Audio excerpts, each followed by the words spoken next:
Liar. Everywhere. On netrootsradio.com.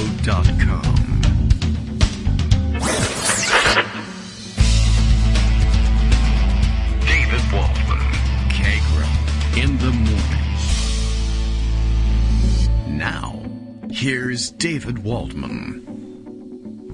Hey, good morning, everybody. How you doing? It is Monday, December 13th, 2021. Time for another show, and yeah, it's getting close to, we're counting down towards the end of the year, getting close to Christmas. It's getting close, I assume we're in the middle of the war now on Christmas.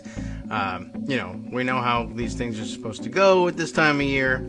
So, we're doing pretty well, they burned down the Fox Christmas tree, and they're still on that as a topic. Apparently that has obsessed them over at Fox News in the, week or so, maybe it's not quite a week since it happened, and I'm not really sure what it is that has them so riled up, except that they have been victimized, and everybody needs to pay attention to it. I don't think they were this upset about real vandalism to actual real trees, like, for instance, when the Joshua Tree National Park was vandalized and the trees were knocked down, bashed down by cars, chopped down during one of the government shutdowns, I think, and the park rangers weren't there to prevent the damage.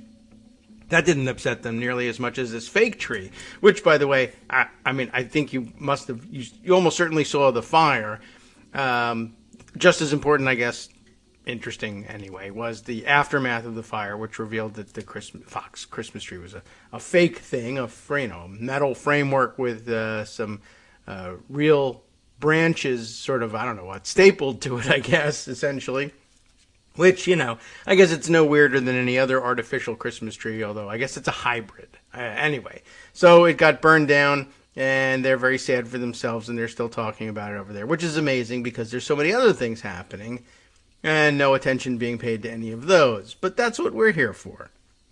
So Greg has been saving up his stories and sending them across the wires this morning. We'll see what is up on that front and check in with him. I understand there's still a pandemic going on. My local coronavirus tracker from the New York Times, even though the New York Times isn't local to me, shows up in my mailbox every day and says Loudoun County, Virginia is holding steady, which is to say still had very high transmission, and CDC still recommends that we wear masks indoors even if vaccinated. So it's getting really good. It's fantastic. Whatever. I don't know. Over the weekend, I felt like I didn't really have one because I went down to pick up the college boy and bring him back, and that's a nice 3-hour haul in each direction. And the production staff is out of the house today in Utah, of all places. I think number 6 on the hot spot list. So looking forward to bringing back some COVID from Salt Lake City and spreading it around here. It's going to be really fun, and I'm totally glad that her company thought, though no one can come back to the office, or I guess they can come back to the office one day a week or something like that, flying to Utah was a fine idea. But apparently, this is something they have to do at the end of the year. So, whatever, just a regular business function. I guess they did without it last year, and they've been suffering ever since. It's physical inventory time, and you got to go. There's only one way to do physical inventory. Go there and count stuff. So, sounds exciting and whatever. And we started looking for the boosters around here, and I've seen some people complaining about this on Twitter, so I can tell you it appears to be true around here as well, that if you actually go to sign up at some of the places that take appointments for giving out the boosters, they are booked through Christmas. And I guess that's good news. People are taking the boosters and taking up the vaccine. That's nice. I don't know whether it's really going to pose a barrier for me for that long, or whether there's places that you can do walk-ins, and maybe like early in the vaccine distribution, if you go at the end of the day, the CVS will give you what's left. I don't know whether anybody's still worried about their refrigeration or not, but I don't know. Well, anyway, Greg Dworkin is here. We can talk about that and what the booster distribution is like elsewhere. And, we're pretty highly vaccinated here, and I guess that's the reason why everyone's taking all the appointments. So that's good. Good morning, Greg. How you doing? Good morning. So what I remember is Loudoun was actually doing fairly well. In regard to vaccines. So, that makes sense. The people who have already gotten it are looking to get their booster, and that's great. According to the Bloomberg vaccine tracker, Yes, okay, the other vaccine tracker. in the U.S., 484 million doses have been given so far, and average 2.17 million doses per day were administered over the last week. That's double what it was before the current Omicron craze has pushed up trying to get Omicron. the desirability of getting boosters. The Teddy and that plus the holidays coming up. Yes. All right, everybody would like to be vaccinated. I mean, I guess it's Those not who would really like working. To be vaccinated want to be fully vaccinated by the holidays, which is to say Christmas, New Year's. Right. And I don't know. I guess we have 2 weeks left before New Year's, so you'll be fully vaccinated for that. I guess you'll fall just short. It's better than nothing if you're still going out there to get one for Christmas. But if you were hoping to get one, say, before your flight to Utah, no. Well, Sorry. People in general are procrastinators, so that makes total sense. Right. It would have been better to get it a couple of weeks ago, but, better late than never.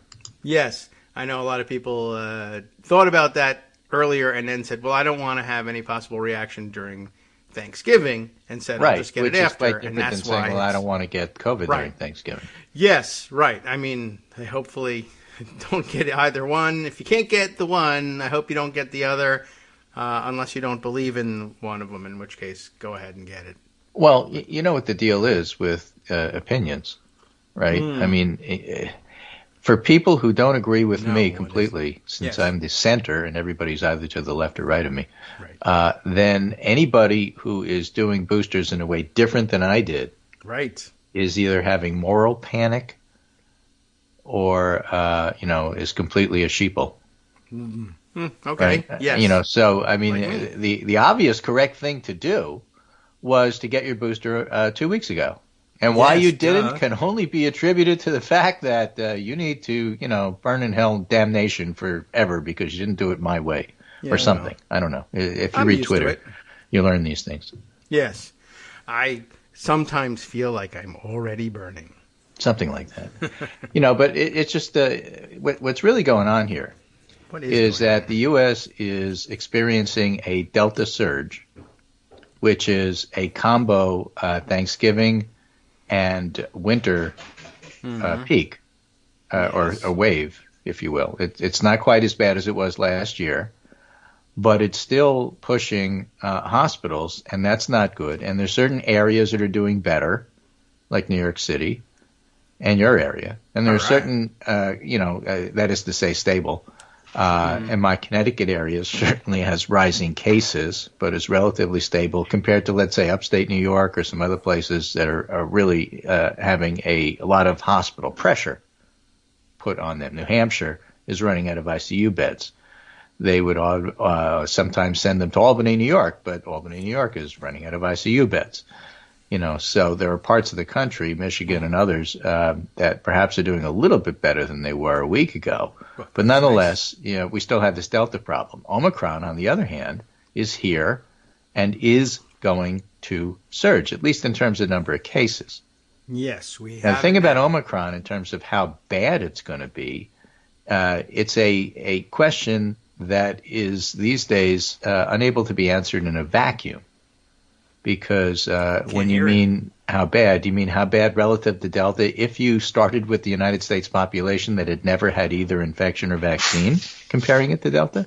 Or do you mean after you've had your vaccines, 2 or 3, and then after you've already been infected with one of the others, how bad is it? That's a completely different question, and it's a completely different answer, right? So Omicron is a lot milder if you got your vaccines, especially if you got your booster. If you've gotten a previous infection, you can still get reinfected with Omicron. How bad it is remains to be seen. But for the most part, if you've never been vaccinated and you've never gotten sick with COVID, and then you get exposed to Omicron, chances are it's going to be bad. Crap. And do we know that for sure? Not really yet. But what we do know is that if hospital admissions are rising, then here's your opportunity to get vaccinated. And, of course, part of the problem is that people aren't. Howie Foreman, doctor at Yale, was having a very interesting conversation with Michael Mina, doctor at Harvard, about what's going on here. And Howard Foreman said, as my hospital is seeing more and more serious COVID cases, I'm honestly struck by the fact that there's so many unvaccinated individuals still out there. I can't imagine the logic behind being afraid of a vaccine or side effects. Okay. Yes. I would add. Right. I don't want to get my side effects for the holiday. And knowing the alternative is to get COVID at least once. And Michael Mina said, well, it's misinformation, confusion, and fear. The information you and we are working with is fundamentally different than the information that so many unvaccinated are working with. It's a remarkably difficult problem in today's world of post-truth and misinformation. The vast, vast majority of unvaccinated believe the vaccine's not safe or is understood, and that the virus is a joke. And they've been told this by trusted leaders, and then it evades their trust circles and becomes enmeshed as strongly as any data we could possibly offer. And to me, that's why Fox matters, especially nighttime Fox. Yes, all right. Well, even daytime Fox, now that Chris Wallace isn't there anymore because he had to jump ship because they were too nutty for him. That's why Fox matters, as well as idiot our leaders and preachers who say, no, you shouldn't get it because whatever. And so you have all of these information sources which, for the unvaccinated, are trusted, telling them not to. And, that's the mess that we're in. And so it isn't enough for CDC to clean up its message. You really have to have local people, the local high school football coach, who says, no, it's really important to get vaccinated because my team can't play without it, that kind of thing. Tugging at the heartstrings. Tugging at the heartstrings. It's the only way to get through. The United Kingdom Health Agency says on Omicron, according to the BBC, this is a big wave. It's coming straight at us, and if we see even half the severity that we saw with Delta, we're facing a very large number of hospitalizations and potential deaths. And again, the issue there is that a portion of a large number is going to be a large number, as we talked about on the show last week. It doesn't have to be as severe as Delta if a lot of people are catching it for Omicron to be a big problem. And the UK is quite worried. They have their own hospital workers, the National Health Service, saying, I'm not doing this again. I went through COVID wards with not enough PPE and over bedding and not enough resources. And now you're asking me to do it again in preparation. I'm not doing this. I'm not going to volunteer to go to a special COVID ward and do all this all over again. People who didn't get vaccinated. They're the ones that are, doing this, and I can't do it anymore. And so they're quite worried about what's coming, and they're ahead of us, and we don't know what's coming, and we're trying to prepare. And that's the thing, when you're trying to prepare in advance, you really can't do your hurricane preparation when the wind starts blowing. You have to do it beforehand. And so when we start to prepare and we look at the typical things you need to do, staff, space, and stuff, you have to prepare that stuff now. If it turns out it's not as bad, that's wonderful. But that's not a reason to skip the preparation. You have to do the preparation now. So, for example, if you want to up your game, and you want to start using better than cloth masks, if you want to do surgical masks or even KN95s or N95s, order them now. Yeah, they may take a month to come. Order now. But order them now. I should say that way. Yes, that's the only way it can be taken seriously. You can't just say, I think you should order them now. Order now. Now. And maybe we'll even throw in. Yes, it's going to take a while. We have supply chain issues. You know that. But just because it's going to take a long while to get here, that's not an excuse to not do it. And I would say the same thing about your boosters. Hey, yeah, damn it. True. And I don't really know what was going on. Well, what was going on in my house was the production staff, kind of determines when we do these things. Look, other people have excuses. You have reasons. The point is that you still have to get it done. Yeah. I also thought that I knew for a while. I was thinking, well, I thought we were supposed to wait X number of months, 8 months, and then I guess somewhere between the 6 months. Yeah, as I was waiting, after I passed 6 and I was waiting for 8, it seemed like then they said, oh no, you can do it at 6. At which point, I don't know. I said, well, okay, so should we go now? Oh well, if we go now, then we won't be able to eat the turkey. Magazine or a clip. Now we don't have to do it at all. Right. I don't know. And then when finally I said, hey, what's going on? Shouldn't we be making an appointment? Well, go ahead if you want to make it. Oh, right, I will. Oh, look at this. See, now I can't get one. What's happening? I thought this was going to be easy. So, anyway, it'll be later, and whatever. Everybody else That's had okay. boosters. Just get it when you can. Now, while you're waiting for Yeah. your booster, I don't even know if I really have take to. effect. I bet if I went to CVS today, they would give me one. But Yeah, we'll see. well, that's the thing. I got mine through our local pharmacy, and it was relatively easy to do. My friend Julia Raifman made a lovely chart Yes. with suggestions about how you should approach COVID prevention. And what she did is she put a bunch of stuff in green that we should do, including public health people and officials.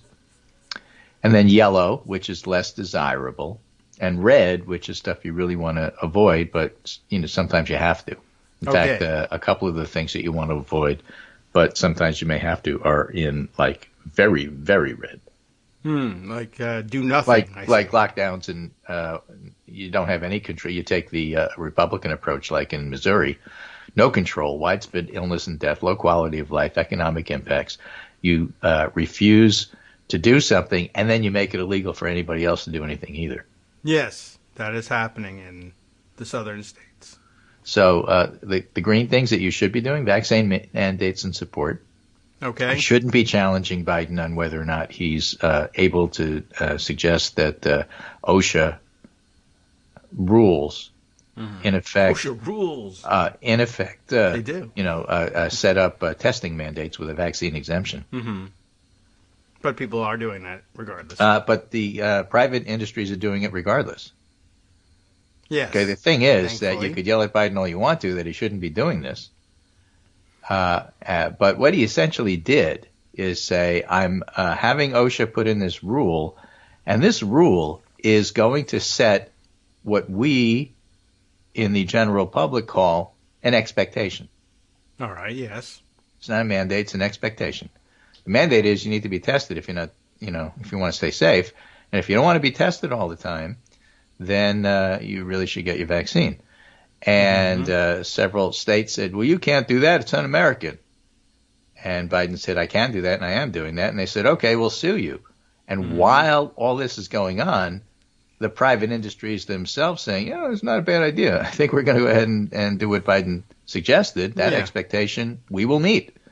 And so there are places that suggest that you Fox put on a News. mask before you come in, and there are places that check you to see whether or not you've been vaccinated before they let you in. If you try to go eat indoors in New York City has restaurants that have co-opted the sidewalks outside. Yes. So they have outdoor eating and indoor eating. Right. It's a little cold. And if you want to eat outdoors, fine. But if you want to eat indoors, you got to show your vaccine card. If you want to go to the botanical gardens, you have to show your vaccine card. Even if you're wandering outdoors. But if you want to go to one of the indoor exhibits, you got to show it again. Okay. Huh. Right? These are know that. private areas that are taking Biden's expectations and doing that. So vaccine mandates and support is top of the list. Next is indoor mask policy for all people. Yes. Here in Connecticut, the stores don't demand that you wear a mask, but people who shop wear a mask. Yes. For the most mostly. part. The larger the store, the more likely it is they're going to do that. They don't always do that in the mom and pop, hardware stores and such. Right. But they often do, especially if you're older, which makes sense because, most of the people who have died have been over 65. There was just a report about that out today. Yeah. 1 in they're the 100 most concerned. people in this country over the age of 65 are no longer with us because of the pandemic. That seems like 1 in 100. Something like that. Okay. So, the whole idea that I see on Twitter, for example, this stuff is just too far. You're asking us to wear masks. It's ridiculous. Oh, well, I don't buy that. And my next question is, where are you? Yeah. And the next question after that is, and how old are you? Yeah. And then what? Yeah, If they you're a say I'm 35-year-old 65. loudmouth who lives in the South. Okay, I get it. Yeah, stay in the South. Well, older Okay. people who live in New England, we're putting masks on when we go shopping. Yeah. That's also kind of warm and cozy as the weather turns cold. It makes It great does. alternative. It actually helps to keep you warm. So, Yeah. vaccine mandates, indoor mask policy, workplace safety standards, and paid sick leave. Don't come to work if you're sick. Yes. That's always been true. We said that during flu pandemics. Yeah, right. We said that during flu season, but people don't listen. But now, especially important, don't come to work. Oh, I didn't feel well, but I didn't do anything about it, and so I just came and I infected everybody at work. Yes. You can read stories like that every day. Yeah, and we read them also every in green, year. building ventilation standards. Okay. And when they say building ventilation standards, we don't mean that we have to build these ventilation standards. It means that if you have a building, together. that building should have ventilation standards, like a school, for example. Right. Well, it has them. There's none. And you should enforce them. That's also there, building ventilation standards and enforcement, and also capacity limits. So if you do those things, you don't have to do lockdowns and widespread illness and death. And so, get on the stuff that you can do. And notice, it's not just vaccines. Vaccines are only part of it. These non-pharmaceutical interventions matter, and when you do them all together, in other words, nothing has changed since the beginning of the pandemic. We're just too stupid and too stubborn to get the message that it doesn't really matter about which variant you're talking about. Forget about the variant, whether it's Epsilon, Delta, Omicron, beyond Zebra. It doesn't make any difference. Okay. It really doesn't. It's COVID. And so because it's COVID-19, what you have to do is take precautions and get vaccinated. And if there's a new variant after Omicron, what you have to do is get vaccinated and take precautions. And that doesn't change. No, it doesn't. In fact, this weekend was the weekend for cautiously suggesting that there might be a need for fourth boosters and things like that. There might. Which, of course, for the anti-vax crowd becomes, well, I don't understand. If you have to keep doing it, it must not work. And we have the right. Well, Matt Iglesias had a nice tweet about that. Oh yeah, okay. Says those public health people tell you to exercise every single day. I don't get it. I exercised last week. Why do I have to do it again today? Yeah. And I pointed out, look, I get that eating is a big food conspiracy. I ate last week. Why are you trying to push me to eat again? You're just trying to get me addicted. I know. It feels that way. Like several times a day even. Some things you just have to do all the time. And getting a vaccine and then taking precautions is just something you have to do all the time. Well, I think so, how many vaccines you're going to need? We don't know yet. We don't know that we're going to need a fourth. For some illnesses, hepatitis comes to mind. Hep B. You get 3 vaccines. You get your vaccine, then you get one a month later, then you get 6 months later, and generally speaking, it protects you for, about 30 years. Yeah, all right. Good value for your vaccination money. So how long will this one last? We don't know. Well, it's not hepatitis, so there's that. It's not hepatitis. It's not flu. It's not just a cold. But the idea that, well, why didn't they tell us in the beginning that we'd need 4? We're still finding it out. This is where it's still a novel virus, and we're still learning a whole lot. And so the uncertainty about what's going on is part and parcel of how we approach this. Yeah. What we do know, what did you know? Is that you need 3 to have your full series, and whether or not it turns out you're going to need 4 partly depends upon all the people who haven't even gotten there first. Right. Or whether there's a holiday coming and you don't feel like getting it. Or whether you're going to have a fight with somebody on an airplane about wearing a mask. There's so many other things that are going on because the response of the hosts, as you will, not that they're always gracious hosts, to this virus, affects a lot about what the virus is doing. It's a very sensitive virus and likes to go where it's welcome. It feels things and reads poetry. It's very sensitive. Yeah. It only likes going where it's most welcome. So if you lay out the welcome mat, increasing vaccines and indoor mask policies means reduced transmission in everybody, vaccinated and unvaccinated, including kids, and there's little downside to it, and prevent policies with worse harms like school closures. Nobody wants to close schools. Closing schools is bad. Okay? I'm not going to get into the argument about whether or not kids should wear masks. It sort of depends upon what's going on in your area. Masks probably help a little bit. I don't know if they help all that much. I don't know if that's a fight really worth having. But don't close the schools if you don't have to. All the schools saying, oh, my goodness, now we have to go to online learning. It's probably a mistake at this point. We didn't know that in the beginning, but we do know that there's been a lot of harm with that, including getting Glenn Youngkin elected. Yes, right. We don't want to have that happen again, although he is term limited. But still, I'm not so sure that we got that much out of it when that happened. And we don't have to do that again if we go about approaching this the proper way, which is to say, get the adults vaccinated and wear your mask indoors otherwise, at least for the adults. Okay. Well, it was worrying to them, and rightly so. The teachers were dying. That sucked. Well, yeah. I mean, that was bad. Everybody was dying. Right. And part of the issue is we teachers really didn't know what was going on. And, schools being what they were, like with the bus drivers, why is there a shortage of bus drivers? Well, part of it is that bus drivers tend to be older, and then you're forcing them to be on the bus with a bunch of kids who you don't know what kind of family they're from. That's true. And then your school's open, now it's closed, so your schedule is this. No, wait a minute, it's that. And you don't get paid all that much. And they said, you know what, I'm going to go work for Amazon. Yep. I'll drive for them. Right. And this actually happened. And so now there isn't enough school bus drivers, and so you try to say, okay, well, we'll recruit more school bus drivers. And they say, well, why should we want to go back? This is still going on. Yeah. I'd still rather work for Amazon. Yeah, generally speaking, you get paid more, although sometimes your warehouse the work is struck by steadier, tornadoes. and the schedules are steadier, and you work hard. Yeah, it's no picnic, that's for sure. It's no picnic, but, neither was the last job. Yeah, that's true. Yeah, right. You never know. And a school bus full of kids, not really paying attention to the rules, not really masking. Wouldn't want to be there myself. So I can understand that. Okay, well, no school closures for us so far this year, so something's working.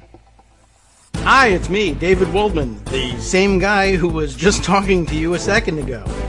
Our Patreon subscription drive is still going strong, with over 175 monthly donors who help keep us on the air. If we've helped keep you going during the pandemic, why not return the favor and help us keep going so we can all be together for the next disaster? Patreon.com, Patreon.com, makes it easy to make secure, recurring monthly contributions to support our show. Patreon.com/KagroX gets you straight to our donation page. Maybe you'd like to thank us for keeping you sane during the Trump era. Maybe you're looking forward to in-depth explanations of what's going on in the Biden administration. Whatever it is that keeps you listening, we need your help to keep bringing it to you. And hey, if you happen to prefer using PayPal or even the Square Cash app, we're up and running with those options too. Thanks again, everyone, for all your support. We literally could not do this without you.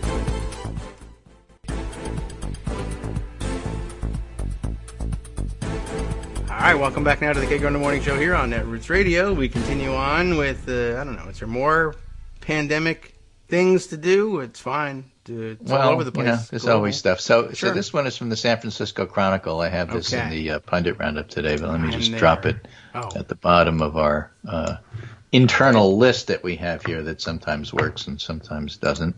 All right.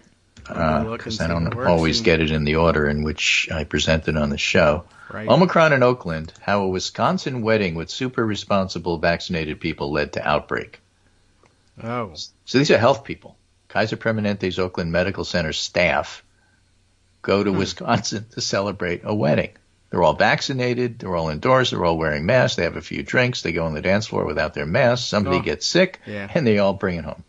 Yes, I have seen such things, and I've been at weddings and said, what am I doing at this wedding? All it takes is a little alcohol. So the revelation that even this group of risk-averse and super responsible people could have let their guard down enough to become unwitting vectors of COVID-19 shows how vulnerable even vaccinated people remain to the virus when indoors and when in groups. So it's just making the point that, vaccine alone isn't enough. You also have to take the non-pharmaceutical stuff seriously. Yes. And we need to shift the narrative and stop calling this a pandemic of the unvaccinated. It doesn't honor the fact that we're seeing more and more breakthrough cases in the vaccinated. That's because if you vaccinate more people, if everybody's vaccinated, the only cases you're going to see are vaccinated people. Well, yeah, I guess if you're going to get any at all, it has to be. Right. I mean, those vaccinated people may not wind up in the hospital. And that gets to another thing that, we're observing over the weekend. There's still a lot of muddled messaging here about what it is we're trying to do here. And part of the reason that the messaging has been so difficult is that there is not consensus from the experts about what it is we're trying to do.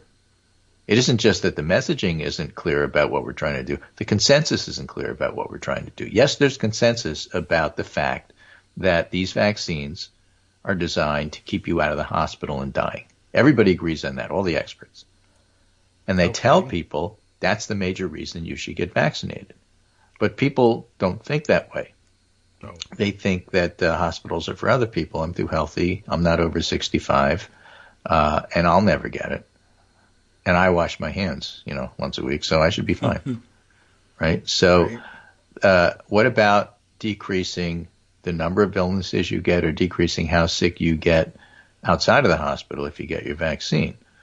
Well, it seems to do that. But whether or not that justifies, for example, boosters is one of the things that the experts don't have consensus about. And so there's not a clear message about, well, you should get vaccinated because it decreases the chances you're going to get sick at all. Some of the experts are ready to say that. None of the experts aren't ready to say that. Part of the reason they're not ready to say it is they don't care. Oh. Right? They just want to keep you out of the hospital. I guess and they so. think that losing focus on that is bad. And regular people think, well, that's ivory tower. Yeah. Well, I guess the people who work in the hospital think that. Ivory tower, people elsewhere think that as long as you're not in the hospital, you're okay. And regular people think, I don't want to get sick at all. I have to go to work every day. Yeah.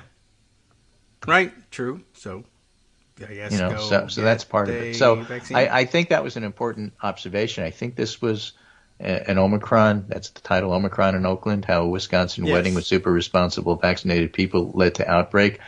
Part of the message there is that if you've been vaccinated or if, I don't know how many of these people had boosters, but if you're vaccinated or if you've previously been infected, you could still get Omicron. It's very infectious, but doesn't mean you're going to be particularly sick. And at the same time, you still have to pay attention to your surroundings. And if you're going to be in large groups indoors without a mask, you are at risk no matter what your situation. Yeah, all right. So, in other words, the pandemic is not over. You may want it to be over. You may be sick of it. It doesn't matter. The virus doesn't care. It's not over.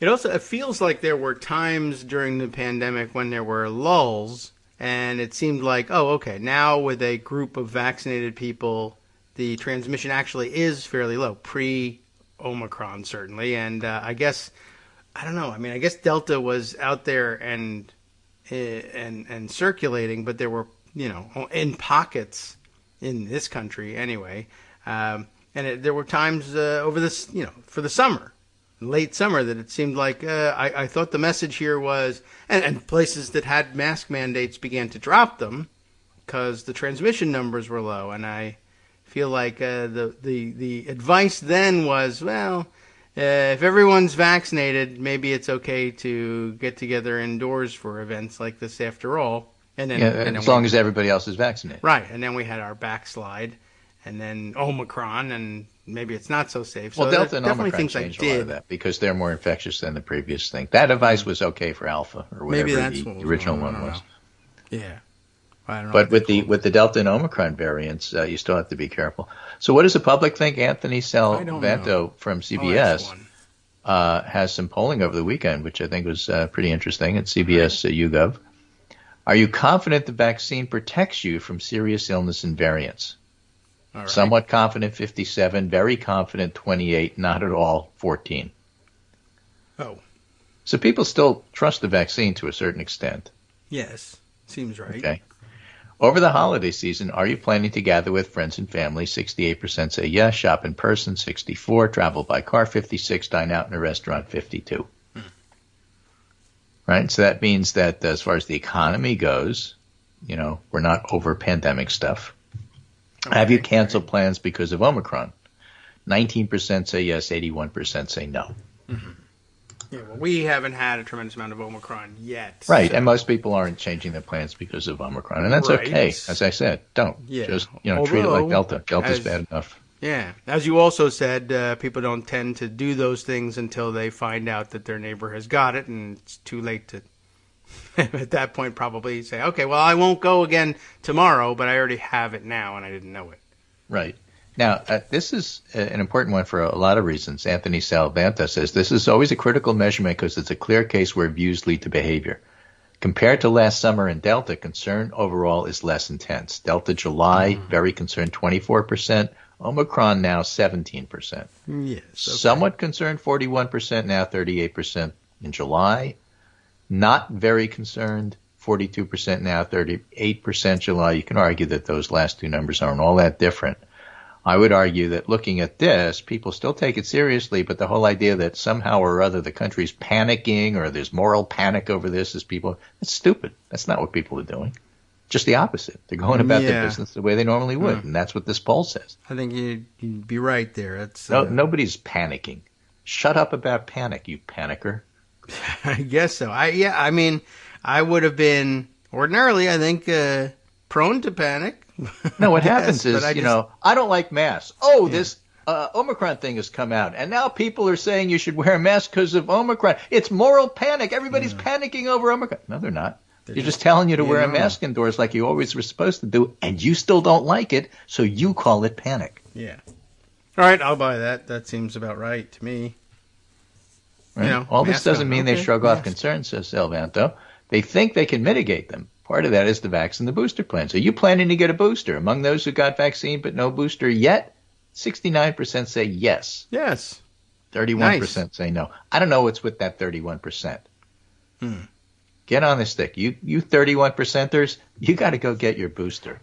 Yes, unless you got your regular vaccine. What is wrong with you? Maybe they're pedantic a-holes who got their boosters, and so they said, no, I'm not planning to get a booster. I already got it. You already got it. There's going to be some and particularly for the vax, there's support for vax requirements for things like air travel and workplaces. This is interesting. Okay. Require proof of vaccination to get on an airplane. Oh, this is all people, opinion, okay. All comers, 61% say you should get vaccinated to get on an airplane. There's still support for the federal government to put these mandates in place, in other words. But if you've been vaccinated, 75% of us think that you should do this. Yes, right, because we get the right. I got my vaccinated and I'm doing my best. You should do yours. Right. Wow. Go to a workplace, 53% overall say get vaccinated. So those are the OSHA rules. Vaccinated say 67% of them say, those rules are good. Right. Okay, you should be vaccinated to go to a store or a restaurant like you have to in New York City. The vaccinated say 58%. Yeah. New York got hit really hard in the beginning. We don't want to go back to that. But overall, it's only 45. All right. And let's look more broadly, this is the last one, at the idea of responsibility and controlling the spread. For a large majority, everyone shares some responsibility for trying to prevent spread of COVID. 69% of people says everybody has some responsibility. Everybody's only responsible for themselves, 31%. Same 31% who support Trump want to overthrow the government, that the U.S. would be a Christian society. It's the same 31% that screws everything up and why we can't have nice things. Used to be 24. Well, it's 31 now, and so the Electoral College means that that's a majority. Yeah. And if you don't like it, you're illegal. Yeah, there's probably rules in the Senate that say that that's, can't do anything about it. So that's what's going on here. Okay. So that's the background where Chris Wallace leaves Fox. Right. Right? Because, people are, for the most part, accepting of this, but Fox rails about it every night. Yes. Fox News anchor Chris Wallace, says the Associated Press, says he's leaving the network after 18 years and is ready for a new adventure. Well, that's great. I love adventure. His new adventure apparently is going to be CNN Plus. Yeah. I don't know what kind of adventure that is or where you would go to experience CNN Plus, as someone said on Twitter, is a place where you have less audience, but you get paid more. That's it. The salaries are plus. That's what the plus is, and it's a good deal, Hey, if you're only talking to 8 people the way you and I do, you could say whatever you want, and if they pay you a ton of money to do it, even better. Right. Well, we should get that deal. Yeah, plus. I should get a raise. The Kagro in the Morning Plus. Yeah, Kagro in the Morning Plus. That's what it is. So we should just call it that. Everybody should just add plus to whatever you're Kagro doing. Plus. Yeah. Yes, it's There's the no new reason branding. Not to. Right, right. Yeah, when everybody, even when people who weren't, there was a period. We were going to call it Metaverse, but that's taken.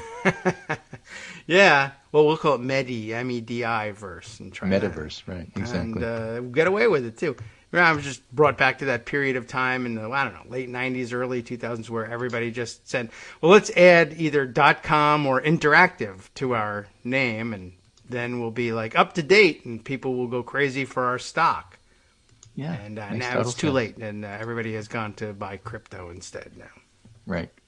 So what else is going on? Well, apparently insurrection is still going on here. Yeah. As you know, there's been this circulating PowerPoint about how to overthrow the government right. without really trying. I think they made a Broadway show about that. Mm-hmm. And then they apparently the January 6th committee put out a report yesterday about what's going on with this. And it was interesting. I have the Hill version that I gave you, but I also have the CBS News version. January 6th committee spells out Mark Meadows' efforts to help Trump flip election and Meadows' actions before and during the insurrection.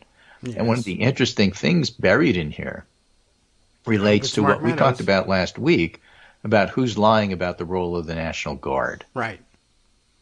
Right. The panel says it wants to know more about whether Trump was engaged in discussions regarding the response of the Guard, which was delayed for hours as the violence escalated and the rioters brutally beat police guarding the Capitol building. Yes, they did. Right. The report says the documents provided by Meadows show that he sent an email to an unidentified person saying that the Guard would be present, quote, to protect pro-Trump people, end quote. Yes. Isn't that something? And that more would be available on standby. The committee does not give any additional details. Oh. Okay. So Will Bunch, because it's responsible not to speculate, says the Meadows email about National Guard protecting pro-Trump protesters also exposes a key fact about January 6th everybody forgets. The brilliant move by the left, including Antifa, or so-called Antifa, to stay away. I think Trump's coup plotters were counting on leftist counter-protesters to clash with the people. Yes. And thus justify military intervention that would have been in support of a coup-like takeover. And when that didn't happen, you saw an afternoon of weird inaction by the National Guard and the Pentagon, the dog that didn't bark. Yeah, that's maybe a speculation, which is kind of interesting. I got to say, it's a pretty good explanation. I'm sure that they did anticipate it, and they tried mightily to insist that it happened. Even when it didn't happen and everyone was clear that it didn't happen, they kept insisting that it did happen. But well, that's why the lies get so interesting. We're not sending National Guard because we don't like the optics of it. What optics? People are here having, Yeah, I mean, there's a right. That's cops are getting beat. Yeah, but there's no Antifa counter-protesters. We don't like the way it looks. Right. We don't like, and I mean, for once I could appreciate the idea of, well, we don't like the optics of the of armed forces cracking down on the people. It's very, third world-ish looking. I understand that, but I mean, you didn't have any problem doing it at Lafayette Square. That was, but see, those are, when we say the people, we didn't mean those people. There's the people, we the people, like Kamala Harris says. And then there's those people, code for you-know-who. And it's okay to use the military. We the people. Yeah, right. Yeah. We the people and those people. That's the two classes we have here.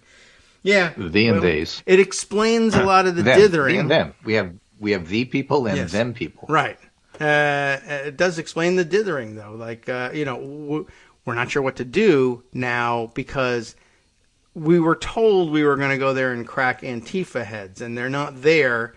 But the need for our presence there is obvious. So what are we going to do? Like, this is going to backfire on us. If we go, it'll be us cracking down on the people we wanted to win the coup because they're the only ones there. And if we go and then don't crack anybody's heads, then they'll know that we were really there for Antifa. If we go there and don't do anything about the people who are beating cops over the head, they're going to be upset about that. And yeah, I could see how that would contribute to a lot of confusion among the Pentagon brass placed in their positions by Trump.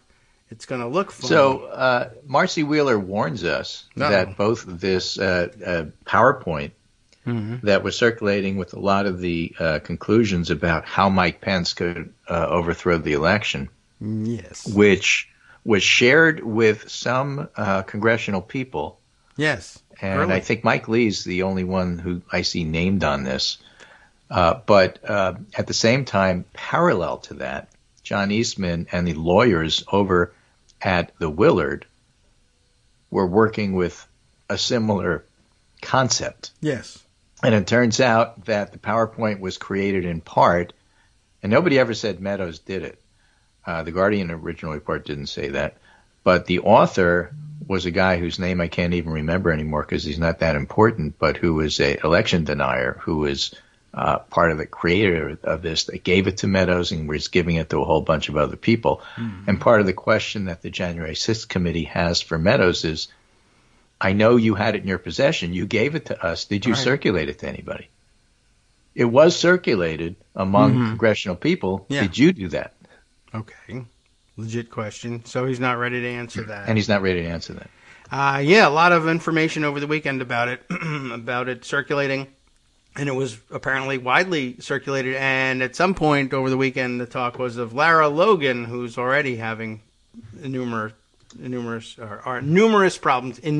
problems with her, journalistic integrity. Apparently she had it, and she was tweeting it around on January, 4th and 5th. Or whatever, yeah. So it was more widely circulated than we might have thought. It wasn't Mark Meadows' disclosure of it now that was the first inkling that it was there. There was so much going on that we forgot.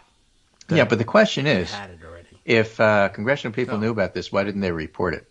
That is. You just got sent something. I mean, you are a congressman. You swore an oath to uphold the Constitution. You just got sent something that says, here's the plan to overthrow the government. Yeah. Well, why are you sitting on it? I don't know. Steve Stockman did it with the Oklahoma City bombing. So why not? Why shouldn't I do it too? He got to get reelected to Congress a decade later. So I guess I should just sit on the evidence. So Robert Costa tweeted over the weekend, based on our reporting. Remember, he wrote a book about this, Peril. Oh, yes, right. I forgot about it already. Based on our reporting, John Eastman, who was at the Willard, begins drafting his memo in late December, and Trump White House has it by the new year. New Year will be January 1st, and January 6th is when all this stuff happens. Right. White House then gives it to Senator Lee and others on January 2nd, documented in Peril. That's why we know Mike Lee had it. See. At least the Eastman memo. Yeah. And again, the Eastman memo parallels the PowerPoint. A lot of the stuff is the same. But by January 3rd, after Pence meets with the Senate parliamentarian, it's clear he's not coming along. Okay. On January 4th, Pence is in Georgia for a rally, but once he flies back, Trump calls him to the Oval. Come over to the Oval Office. I want you to come here. Bring a Diet Coke. Yeah, I'll meet you outside, over at that Oval over there. I'm getting guidance that says I can't do this, Pence says. Okay. And Trump says, listen to John Eastman.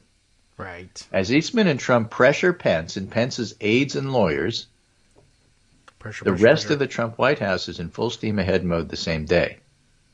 This is January 4th. All right. Okay. Lindsey Graham was at the White House on January 4th when he received some memos supporting Trump's claims. And those memos are in our book. Chief of Staff Mark Meadows is working with Trump the whole time, and we show him meeting with Graham and Rudy Giuliani, on how to push Trump's efforts along. So there's a January 2nd meeting with both of them.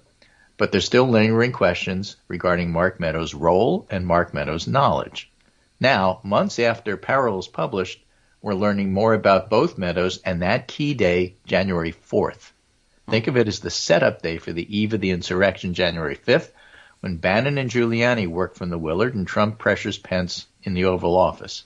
Setup day for the PowerPoint was presented on 4 January to a number of Republican senators and members of Congress, the sources said. All right. That is... And that's the key line that the Guardian reported, and that's why the Guardian's report just said, oh my gosh, this is a bombshell. Yeah. Right? Well, it didn't say Meadows wrote the PowerPoint. Okay. So Well, I saw after the Washington Post and New York Times reported on the author of the PowerPoint, oh, well, nobody should read The Guardian. They got this all wrong. No, they didn't. All right, yeah, I didn't think that they did. And yeah, Mark Meadows isn't making any PowerPoint presentation. He doesn't know how to do Meadows that. was in possession, says Robert Costa, of a PowerPoint that echoed Eastman memo.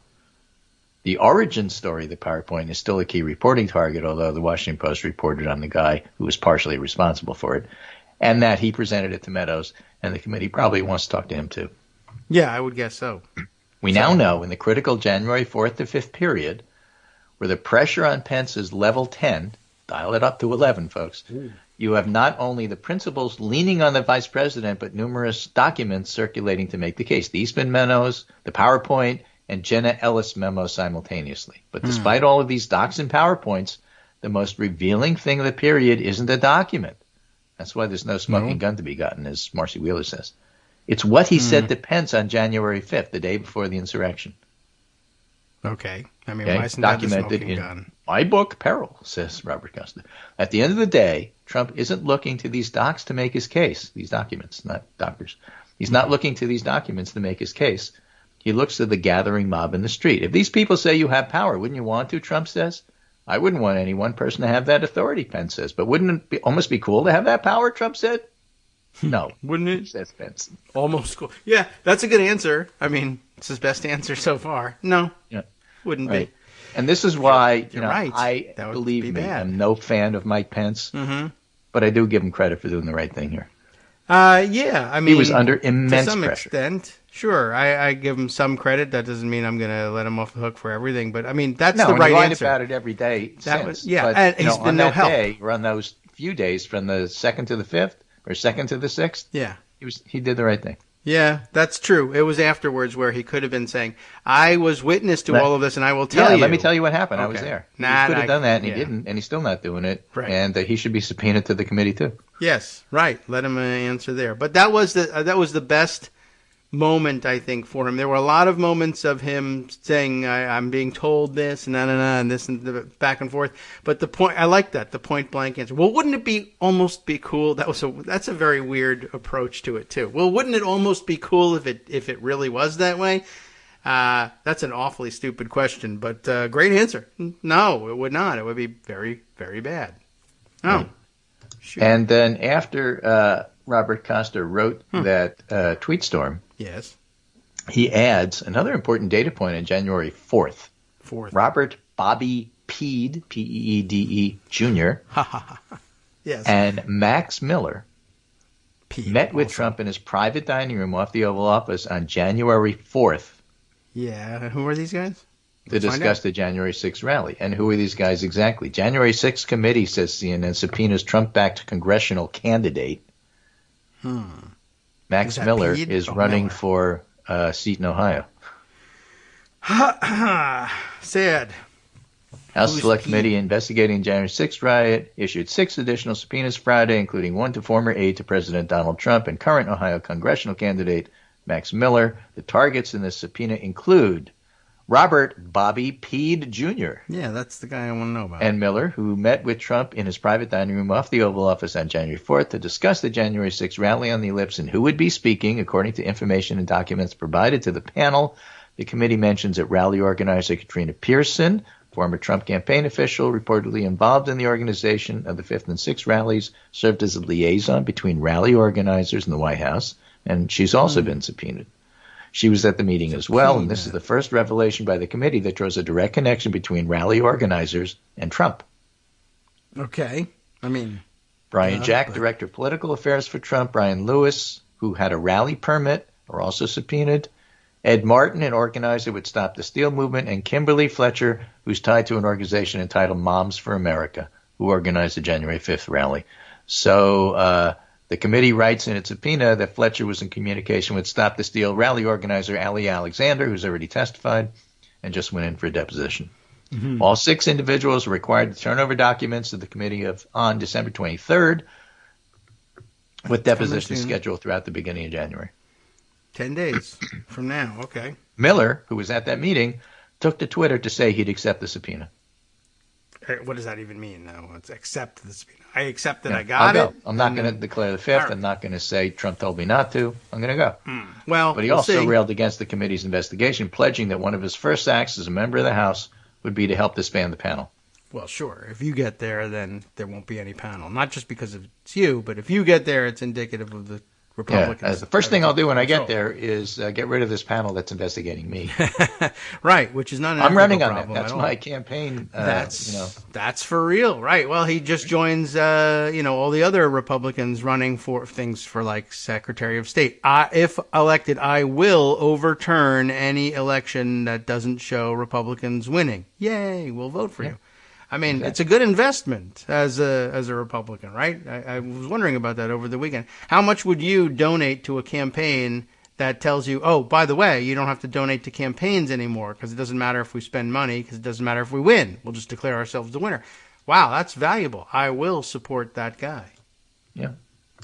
Well, it's bad for democracy, but good for people who like winning. That's what's going on. That Just enough sucks. to take us to 10 o'clock. Okay. Yeah. After which, forget it. There's no rules. We don't have to do a 10 o'clock thing. Well, the Supreme Court might save us from it. We have an emergency stay on the second hour of this show pending before the Supreme Court right now. So, well, good for Mike Pence saying no when he had the opportunity and making it a flat no. That's nice. Could have used some more cooperation in between, but okay, a point for that. And yeah, they're getting to the bottom of it, and now I guess we get to see whether anything really happens. Mark Meadows, I guess, gets a contempt vote today, I think. Yeah. And he's contemptible, so presumably he'll be found in contempt. Right. So I assume there'll be lots of votes for that. That's good news. Also, I just wanted to point out something that occurred to me as you were running down the timeline of all of these guys getting this memo on some on January 2nd, some on January 3rd, some on January 4th. January 3rd was the day that all the new members of the House and Senate had to stand in the well and take that oath to uphold the Constitution. So they're getting these memos swearing to uphold the Constitution and then forgetting it by the 4th. That's pretty amazing. Thanks, Greg, for bringing us up to date, and we'll see you on Wednesday.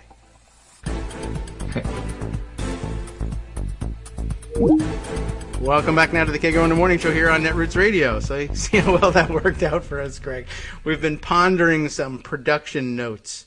And I guess wondering, after all this time, are people disoriented or annoyed by the various Skype noises that are made? Like when Greg calls in and the ringing. I mean, it's pretty loud and all that. But, it's sort of like, well, we can engineer around that. Should we do that? We've been, this was Greg saying, I've been thinking about this for years now.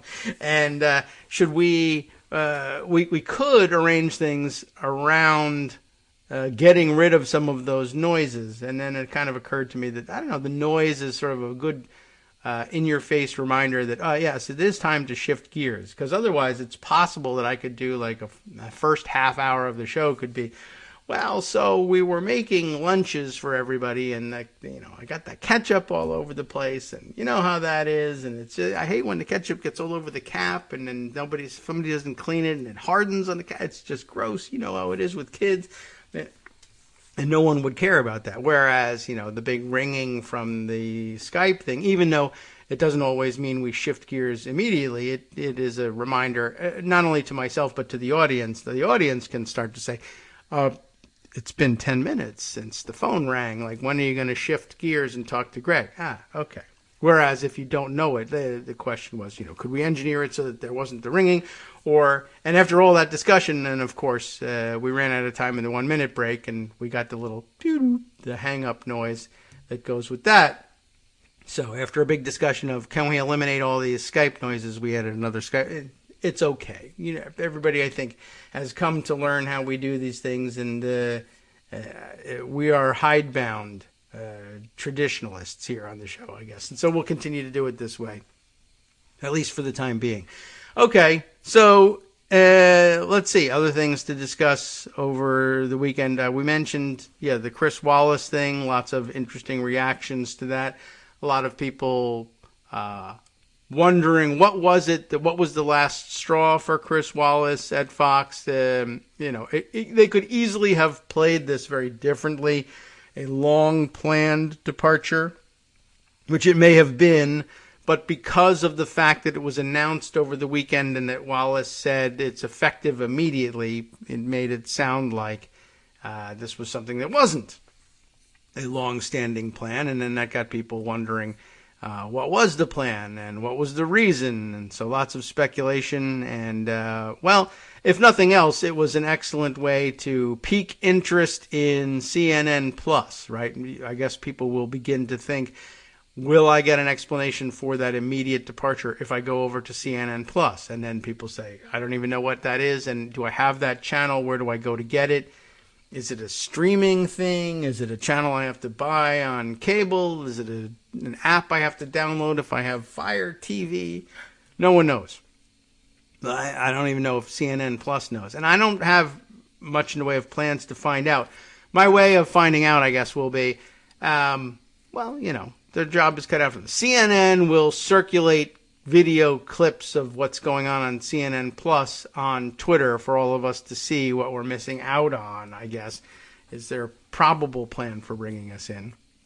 And then we'll find out whether any of it is worth it. I can't really imagine that it's the case, that certainly if it costs any more money that it's worth it. Then other people speculating that it isn't going to cost any more money and that it is a streaming service, and that's how they'll avoid having to fight with cable operators for more channel space. And then other people saying, in this day and age, why doesn't CNN just go to all streaming and get off of the cable entirely? And I don't know. Who knows what kind of financial arrangements are still lingering around CNN and cable operators. It might be a major portion of their revenue, for all I know, from way back in the day when there was no streaming. It will all become clear, I'm sure, in the near future. All right, let's see. Other things, what got put away and what happened on Twitter over the weekend. Let's see. What's going on here? Asparagus Zucchini has sent me something toward the beginning of the show saying, forwarded by your junior crypto correspondent, but I have several crypto correspondents, as it turns out, and none of you are junior in my mind, because I did get something earlier from my brother Mark about crypto things going on, so maybe there's a theme to be extracted here. What's this, though? Asparagus Zucchini sends us something from the Southern Poverty Law Center, which I didn't think I was going to see involved in crypto. In our recent analysis, SPLC's Hate Watch team ID'd and compiled nearly 600 cryptocurrency addresses, whatever those are, associated with white supremacists and other far-right extremists. We found tens of millions of dollars worth of value embedded in the movement, which I assume here means, it's an NBC News article here. My guess is, are they talking about white supremacists who in years past would find themselves shut out of the banking system that would allow them to raise money, or they would start a GoFundMe, and then GoFundMe would pull the rug out from underneath them because they were white supremacists, and they tried some other platforms, and they just, I guess, were having difficulty raising money traditionally because they were white supremacists, which is good, and now they find a haven in switching over to cryptocurrency, which is a lot harder to turn off on people. And so probably very shortly will become the currency of the outlaw and white supremacist, which really it has been all along. There, certainly in the beginning, there weren't a great deal of legitimate actors working in cryptocurrency, and I would say it's probably still the case. There's nobody... very few people, I think on one of the articles that we had read not long ago from Asparagus Zucchini, who read them himself, did us the favor of reading them himself, that there's just really not anybody working in buying things in the mainstream and trading in the mainstream in cryptocurrency, except as a stunt of some kind. Minus, the only people who are actually engaging in it are the people who I thought, quite honestly, were the original target of cryptocurrency to begin with. People who wanted to make traceless transactions, and that usually meant people buying contraband on the dark web. And it changed a little bit. Now you have more above-board traders and more above-board motives, but only barely. I mean, they're not buying heroin with it. They're not buying anything with it. They're just trading it. But they're shady in that they are becoming billionaires for doing next to nothing, and that's a bad thing all by itself. Anyway, let's see what he sent me here. And then we can see what Mark sent me. And then I did see something else over the weekend that I wasn't able to conjure back up. But I think if I look in the right place, I'll be able to come up with it.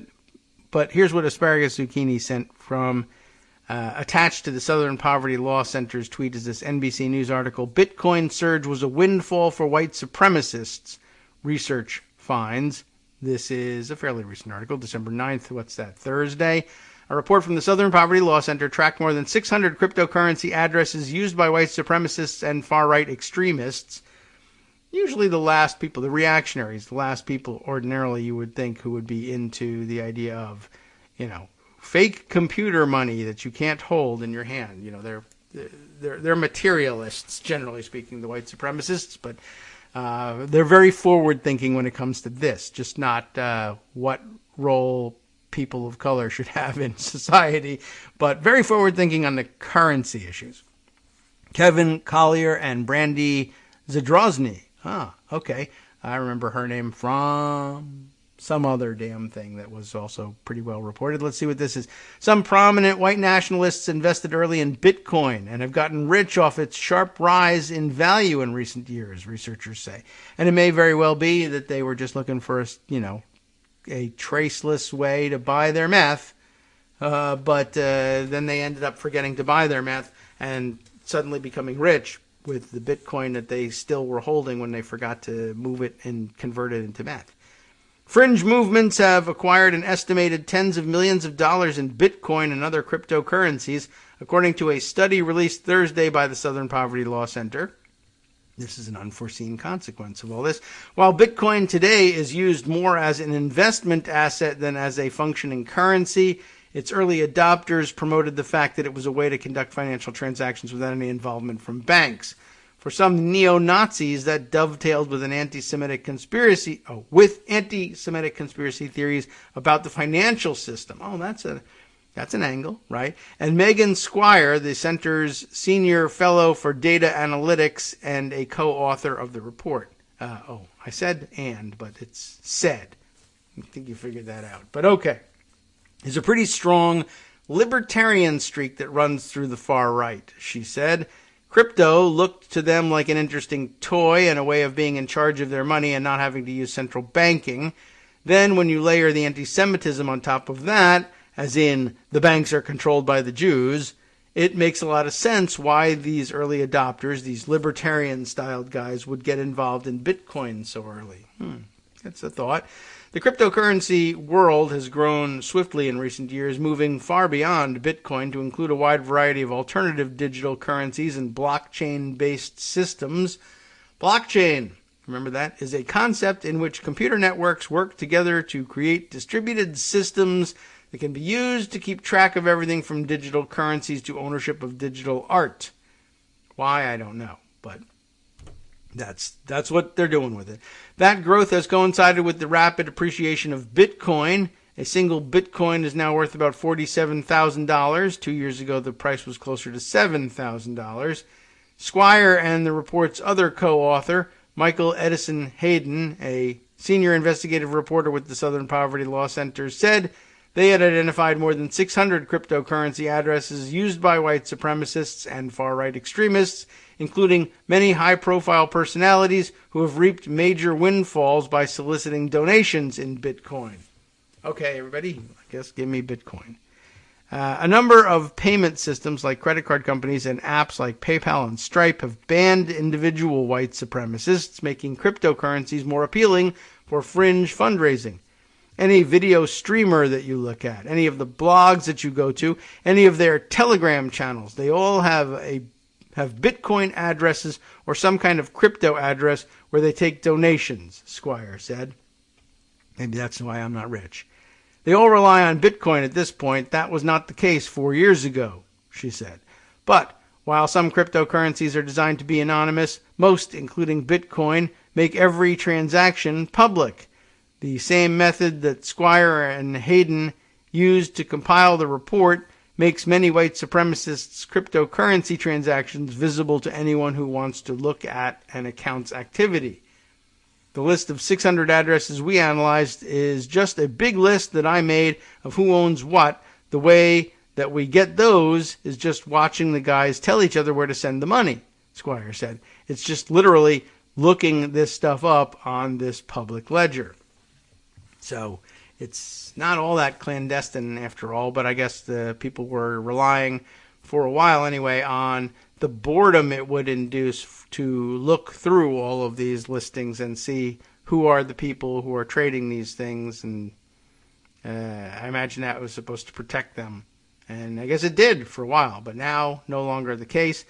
We'll see whether that changes anything or whether they're open about it and say, okay, you can see maybe it's good for their movement to be able to say, despite the fact that everyone knows that we're white supremacists, we are getting this money and getting rich off of it, while the rest of you, I guess the rest of you are supposedly struggling with gas prices, etc., even if you're not actually struggling with them, or they're coming down, or you are, as I saw this morning, Herschel Walker's son and making TikTok videos complaining about the price of gas while wearing what is apparently and I don't know how this even happens, a $1,200 hoodie. $12,050. I mean, $50 even for a hoodie is too expensive. But don't leave it off of the price of the $1,250 hoodie that he was wearing. I'm sure you probably saw that today. Now that brings me to, I guess I'm going to have to mark everything here for inclusion in the roundup. But now, where was that thing this morning? I think Herschel Walker's son's name is Christian Walker. Yeah, there we are. And he on Twitter is at Christian Walker Videos. All he does is make these videos. Whether they're TikTok or not, I don't know. But there you are. I'm sorry, I got the price wrong. Herschel Walker's son is wearing a $1,295 hoodie in his video complaining about high gas prices. I did see also over the weekend, people were wondering, I may have mentioned it on Friday too, right? Was anybody going around trying to take responsibility for taking those I did that stickers, the Biden stickers where he's pointing and it says I did that, and the right-wing activists were sticking them to gas pumps with the finger pointing at the price window, trying to blame Biden for rising gas prices. And then, of course, now that the prices have dropped, he's pointing at the price drop and saying, I did that. And they should be going around and collecting those stickers and taking them off before their work turns into crediting Biden for lowering gas prices. But, they're very lazy people. They stick all those stickers on there and forget about it. All right, let's see. Other things stuffed in pocket here. Well, there were also some other crypto issues. I should find this because, like I said, Mark sent me the tweet of Robert Reich, who says this also on Thursday, so I guess big day for crypto on Thursday. Venture capitalists have invested more than $27 billion in crypto so far this year alone, more than the previous 10 years combined. Well, that's, I think, going to be... Well, crypto's been around for a while, actually. It's just become a craze in the last 2 to 3 years. But Bitcoin was around for quite a while. I guess it could be 10 years ago. I mean, 10 years ago was when, I guess, the weirdo Winklevoss twins who tried and failed to take over, ownership of Facebook at some point. By the way, I wonder if they ever think about dodging that bullet. Like, phew. Well, although maybe they would have run things differently. How about that? What if the Winklevoss twins, as evil as they seem to be, and they might not be. I don't know them personally. I can't tell you. But they were portrayed as these greedy grubbers, even though they came from wealth. But, the idea that the people who come from wealth aren't greedy grubbers is never have been a sound one, but it's it's part of the propaganda that they try to get you to believe. But they might, in fact, have run things differently with respect to Facebook becoming the death of Western-style democracy globally. They might have taken that seriously. Wouldn't that have been something if? And I guess we would have put up with them stealing all the money if they also had said, well, all right, we'll draw the line here where we'll say we'll continue to steal as much as we can, but just not everything we can because we don't really want to end Western-style democracy globally. But they might have been perfectly willing to sell that out too. Anyway, where were we? Oh, yes, right, in the tweet here. $27 billion invested in crypto so far this year alone, which is probably too much. This has created enough financial clout to forge a crypto congressional complex intent on keeping the game going. And there, I guess, you'd be talking about what comes to mind for me is Matt Gaetz, I guess, tweeting, I don't know, 2-3 months ago, maybe.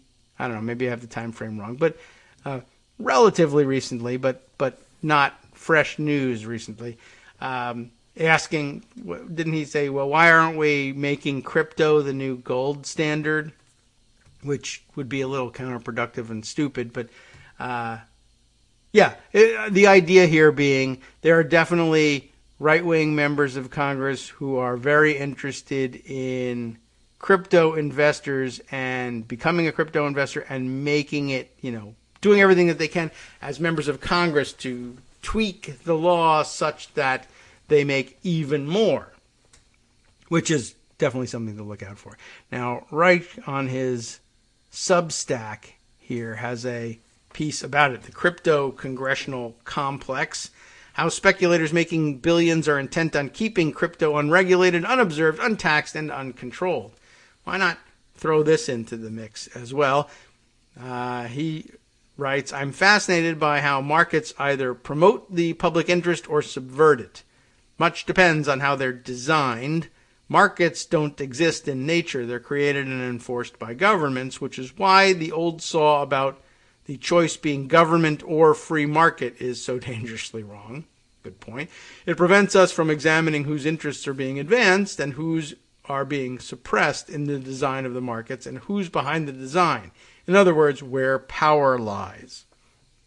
The market for so-called cryptocurrencies offers a case in point. Yesterday, the CEOs of 6 cryptocurrency companies testified before the House Financial Services Committee, that would have been, I guess, Wednesday of last week, about the uses and abuses of crypto assets, the first time crypto executives have addressed lawmakers. What will Congress do? That's all it says is, Crypto is no longer just a quirky means of financing illicit activities. It's become a huge unregulated gambling arena.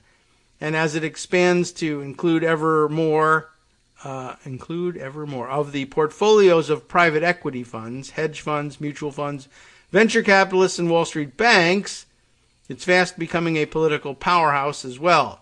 What we're seeing is a race between speculators who stand to gain billions by keeping the crypto arena unregulated, unobserved, untaxed, and uncontrolled, and who are starting to spend huge sums to keep it that way, and those who stand to lose vast sums from the hackers, launderers, con artists, pump and dumpsters, Ponzi schemers, and fraudsters now thriving in this murky underworld. Crypto ransomware is exploding. The U.S. government recently traced crypto ransom paid by U.S. corporations, hospitals, and city governments to a prestigious business address in Moscow.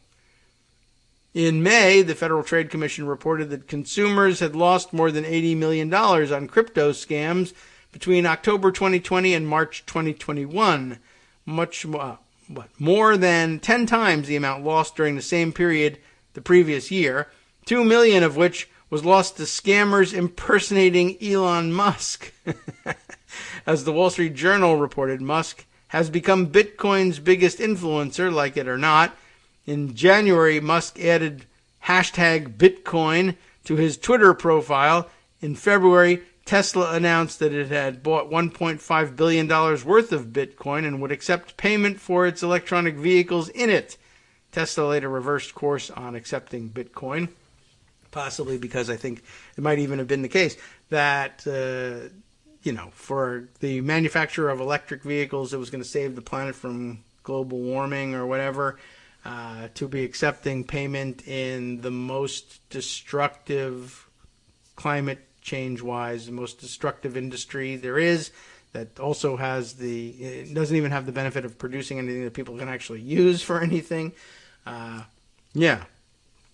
might have driven the decision. I should add that simply in order to exist, cryptocurrencies use astonishing amounts of electricity. Okay, so he was going to make this point for me. The process of creating Bitcoin to spend or trade consumes around 91 terawatt hours of electricity annually, more than is used by Finland, a nation of about 5.5 million people. Poor Finland. Back in the news. I did see somebody commenting over the weekend, by the way, that perhaps if only Fox News had raked around its Christmas tree, it might not have caught fire in this way. I also saw something about the Finnish prime minister being, I think, a 36-year-old woman and going out clubbing for the weekend and leaving her phone at home. She's in political trouble at home, meaning in Finland at large, but she left her phone at home, meaning her house, and went out clubbing, which is an okay thing to do, although I thought that cell phones and clubbing went together hand in hand so that your friends could text you and you could find out where they were and meet up with them. Anyway, she left it at home, and while she left it at home and was out at the dance clubs, it rang with notification that she was positive for COVID and shouldn't be out at the clubs, and it's not going particularly well for her. But anyway, she's prime minister, so, that's nice. That's going well. So where were we? Yes, crypto needs reining in. I wouldn't ban it, but I'd do everything possible to protect small investors and consumers, prevent its use for money laundering, ransomware, and trafficking, and minimize or force its users to pay for the environmental costs of its gigantic energy demands. Will any of this happen? Well, consider that venture capitalists have invested more than $27 billion in crypto so far this year alone, more than the previous 10 years combined, according to PitchBook. Goldman Sachs is opening a cryptocurrency trading desk. Since February, BNY Mellon, Bank of New York Mellon, I guess, has allowed its clients to hold Bitcoin. Wells Fargo is planning to offer professionally managed cryptocurrency funds for qualified investors. Morgan Stanley's Europe Opportunity Fund reports owning almost 30,000 shares of the Grayscale Bitcoin Trust, according to a June 28th filing. This has created enough financial clout to forge a crypto congressional complex intent on keeping the game going. That complex has already attracted big-name players, including Brian Brooks. Wow, I don't know. He's the acting comptroller of the currency under Donald Trump. I guess that's a big enough name. And now chief executive of the blockchain technology company Bitfury Group. Jay Clayton, chair of the Securities and Exchange Commission under Trump, and now an advisor to Fireblocks, a $2 billion Israeli-based crypto custodian. And Brian Quintens, until September, head of the Commodity Future Trading Commission's Technology Committee, is now advisor to Andreessen Horowitz, a venture capital firm and investor in crypto startups. Andreessen Horowitz recent hires also include a former aide to Joe Biden. Wow, that was quick. And a former Justice Department crypto prosecutor. Crypto campaign money is now flowing freely to members of Congress, some of it presumably in cryptocurrencies, but who knows. Congress's blockchain caucus now counts 35 lawmakers as members. Cynthia Loomis, a Republican senator from Wyoming, has already raked in a significant portion of her 2026 campaign contributions from individuals linked to crypto firms. In November, she announced her opposition to Jerome Powell's reappointment to head the Federal Reserve because of the central bank's, quote, political approach to digital assets. Based on public disclosures, The Economist estimates that in the first 9 months of the year, crypto firms spent some $5 million lobbying the U.S. Senate, about $2.5 million of which was spent between July and September, 4 times the amount spent during the same period last year. The industry now is deploying the equivalent of 86 full-time lobbyists in Washington, up from just 1 in 2016. This is just likely to be just the start. Gary Gensler, current head of the Securities and Exchange Commission, says he wants tougher policing of the crypto Wild West, but so far the U.S. government hasn't clarified whether cryptocurrencies are securities requiring heavy disclosure or commodities whose exchanges are charged with preventing the market manipulation.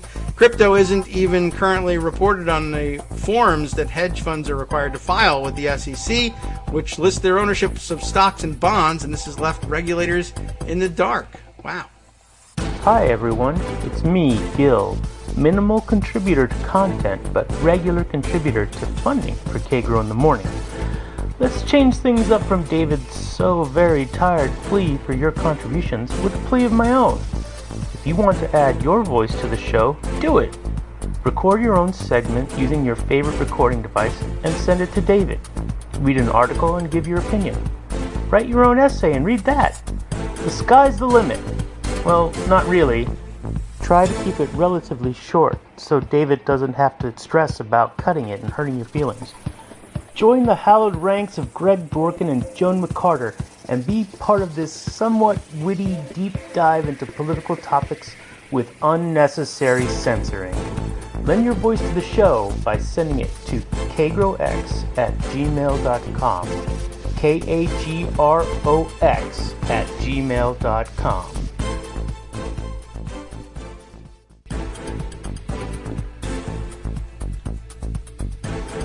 All right, welcome back now to the Kagro in the Morning Show here on Netroots Radio. We were basically at the end of that Robert Reich piece in his Substack here, just basically pointing out that, if all the hedge funders are into it and think they're going to stand to make billions from it, they're going to spend money defending it, including making sure it remains unregulated, and it still is, because no one's exactly sure what it is or how to categorize it, and with a little bit of thought, which I assume is what part of the motivation for holding the hearings was about, they could very easily just decide how to treat it. Is it a security, therefore requiring, as he says, heavy disclosures and regulation by the Securities and Exchange Commission, or is it, I guess the SEC would still monitor what's going on, but is it a commodity where the commodity exchanges are the ones that prevent market manipulation and regulate what's going on, as opposed to the SEC directly?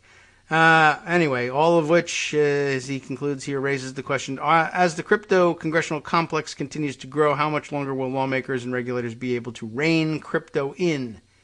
What do you think? He's asking for people to leave comments about it. I saw lots of other things over the weekend, including, somewhere back in my Twitter feed. Here we go. An article from Bloomberg.com, which I'm pretty sure entered my Twitter stream thanks to Denise Oliver Velez, because she was retweeting it for the Puerto Rico angle, which is, I think, a particularly weird and gross one. Not that not what she's saying, but that it's happening in Puerto Rico is kind of a strange thing. I'm sure at some point, we should read a little bit about it, but I gather what they thought they were doing, or the cover that they thought they were going to make use of, was, Puerto Rico has been hit so hard by natural disasters, still trying to recover, and is sort of economically a distant, what's the probably not very politically correct term that these were? Yes, the redheaded stepchild thing. But it's just, they get left out of everything, partially because they have this weird territorial status and offshore at that, and I think, I'm sure that the conservative viewpoint on it as well will help them with economic development by leaving them untaxed and unregulated. And, that has the effect, after how many years, have we figured out here, it has the effect of making the rich people there, whether they were born on the island or not, extraordinarily wealthy, and the poor people there extraordinarily desperate. It doesn't, nothing trickles down, and I don't think it's any clearer anywhere than in Puerto Rico, probably, but it's been a pretty massive failure here in mainland United States as well. But okay. Anyway, I think I saw her tweeting this around, and I was sort of interested in it in terms of longtime listeners will remember the old privateers of the Caribbean idea about surrounding and cutting off an offshore banking haven and using electronic means to, siphon off or drain the entirety of these offshore accounts electronically before the people in charge of safeguarding them could transfer the assets elsewhere. I don't know whether it's actually something that's really possible or not. I don't know. It doesn't matter. It was all fantasy anyway, but maybe there's something to be done here with that game plan. Bloomberg was talking about, and I guess the New York Times has reported on it as well. And there's a particular brand of weird and shady, I think, crypto billionaire young guy cohort here that probably deserves to have all of their wealth stolen by the privateers of the Caribbean and delivered to me. The Fortune article, Bloomberg, Fortune has one, Bloomberg has one, New York Times has one. Bloomberg here is from the weekend, Saturday, the 11th. Zero taxes, golf, and beach houses create a crypto island paradise. After a meteoric year, investors are relocating to Puerto Rico for its savings on individual and corporate taxes. Francesca Maglione reports for Bloomberg. The piece illustrated with a large photo of Anthony Emptman, who left Los Angeles for Puerto Rico to join the island's booming crypto community, and just a youngish dude in jeans and sneakers and a black t-shirt standing on what looks to be maybe a manicured golf course type setting with palm trees in the background. And basically the idea here is that wealthy or people who became wealthy investing in cryptocurrency are not satisfied with becoming extraordinarily wealthy for having done nothing whatsoever and killing the environment while doing it.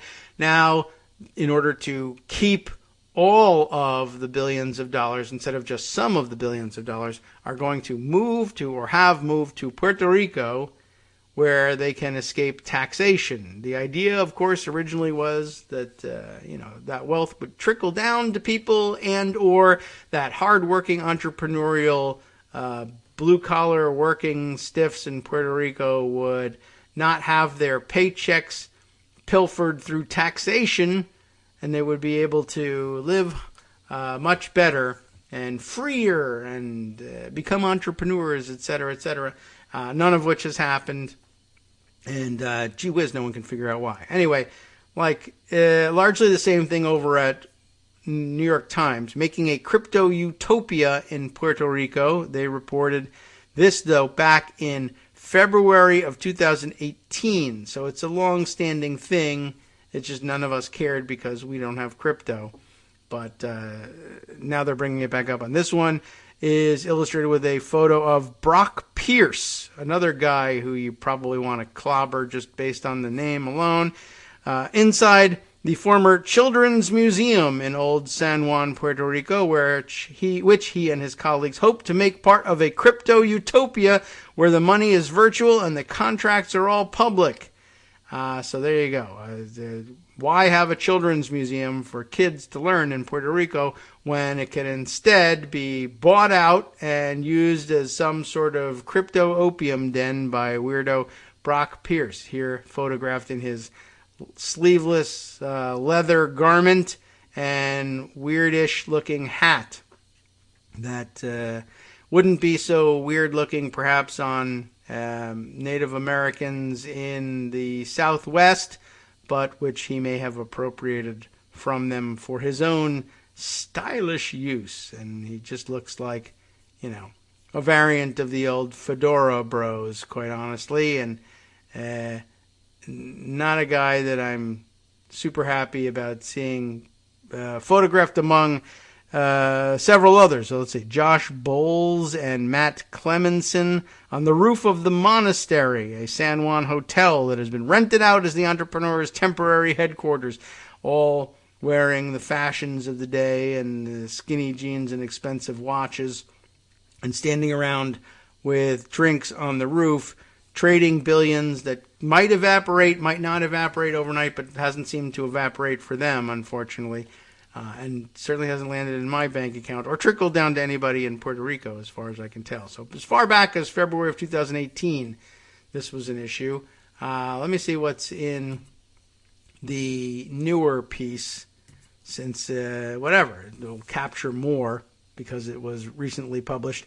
How much of this? Well, I'll give you a flavor for it. I don't think we can read through the whole thing here. The St. Regis Bahia Beach Resort in Puerto Rico, we're back in Bloomberg now, boasts a golf course and oceanfront residences in a 483-acre nature reserve set along azure waters and lush rainforest. But what's perhaps most appealing to those who are now rushing to this property is the section on its website explaining tax benefits for island residents. That was the case for Anthony Emptman, who left Los Angeles behind and bought a condo at the resort in March. The chief executive officer of, Ikigai Asset Management, Ikigai Asset Management, is now a part of a burgeoning crypto community along Puerto Rico's North Shore, where the tropical weather is just a bonus. And when the next hurricane wipes out their server farms, they will have the government rebuild them at your cost, I am sure. Emptman and his crypto peers are taking a page out of hedge funds' books and seeking residence on the island to reap huge tax savings. High-earning investors in the U.S. pay up to 20% in capital gains tax and as much as 37% on short-term gains. In Puerto Rico, they pay nothing, and companies based on the American mainland pay 21% in federal corporate tax plus an individual state tax. Maybe. They might pay it. They might not. Compared to just 4% on the island, that makes the move a no-brainer for some investors, especially as the crypto market's meteoric growth continues and Democrats push for higher taxes on the rich. I wish it was meteoric growth. Meteors, of course, burn up and crash to the ground, and they don't rise, they fall. I don't know why anybody says rises can be meteoric. They cannot. The presence of digital currency enthusiasts is already palpable on the small island, where chance encounters and networking opportunities abound. Run-ins at taco stands, because they're wealthy, they're super wealthy billionaires, but they're just hipster dudes at heart, so they're out at the taco stands. Also, spontaneous drinks and dinner at luxury condos, Crypto Monday gatherings at hotels and restaurants across San Juan. Crypto funds Pantera Capital and Redwood City Ventures are among those that have established offices on the island. Facebook product manager turned whistleblower Frances Haugen, Haugen, recently told the New York Times she's living in Puerto Rico in part to be with her crypto friends. Not enough that she's at the center of things in Facebook. New York City's mayor-elect Eric Adams even flew there in November with crypto billionaire Brock Pierce, the guy from the New York Times article that I told you about with the vest and the weird hat, for dinner with Puerto Rico's governor Pedro Pierluisi.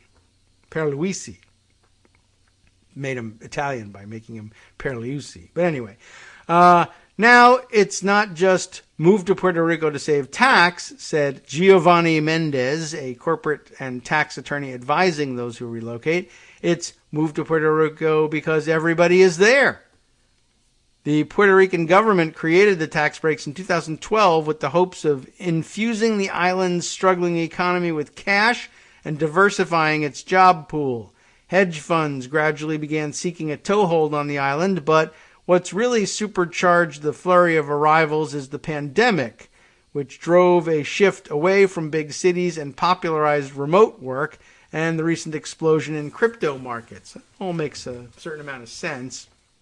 And I guess it's entirely possible that, they're going to have to hire office staff and office managers and, pay them a pittance or whatever. And so maybe that's diversifying the job pool there. That could be. Proponents of the tax breaks describe it as not only a boost for an island that's been mired in bankruptcy for more than 4 years, prolonged by hurricanes, earthquakes, and political scandal, and the pandemic, but an opportunity for reinvention. Still, the idea has its detractors. Some of the laws only apply to new residents. So lifelong islanders are ineligible, and I'm sure this is what grabbed the attention of Denise and other advocates for, either advocates for Puerto Rico or advocates for fairness generally, whichever or both you might be. But wow, why? It's made some hesitant to welcome the new crop of wealthy denizens, fearful that the flow of income will exacerbate inequality and create social tension. As is, real estate prices are already rocketing to absurd levels. So they're going to, dude, don't San Francisco my Puerto Rico, you might say. During the last big crypto bull run in 2017, many investors tried to move to Puerto Rico before the market peaked and then collapsed, said Mendez. So far this year, Puerto Rico has received more than 1,200 applications, a record, through its Individual Investors Act, which exempts new residents from paying taxes on capital gains, according to the island's Department of Economic Development and Commerce. The number of U.S. mainlanders seeking Puerto Rico's tax breaks has tripled this year. Another 274 corporations, LLCs, partnerships, and other entities were approved for the Exports Services Act, which provides a 4% corporate tax rate and a 100% exemption on dividends. Both fall under Puerto Rico's Act 60, a group of tax breaks that were packaged together in 2019 to attract investment not just from crypto, but finance, tech, and other industries. So kind of like the Iceland plan here. Didn't actually work out for Iceland, but whatever. There you have it. All islands are the same, whether they're Arctic or tropical, I guess. What else here? Let's see. Is a picture of Brent Johnson, CEO of Santiago Capital, enjoying the tropical weather out with his dog for a walk. Anybody else who call out names that will become irritants in the future? We'll just scroll down. Anyway, there's a lot more. It's a lengthy article. I recommend that you take a look at it. It actually reminds me of something else that I saw over the weekend. Right after that, as a matter of fact, I saw something from the Washington Post in a promoted tweet of all things. That's how it ended up in my timeline. What was the Post talking about here? Meet the people getting paid $10,000 for moving to West Virginia. Interesting. A remote work program hopes people come for a year and stay forever. Not the first state in on the mainland United States to do well.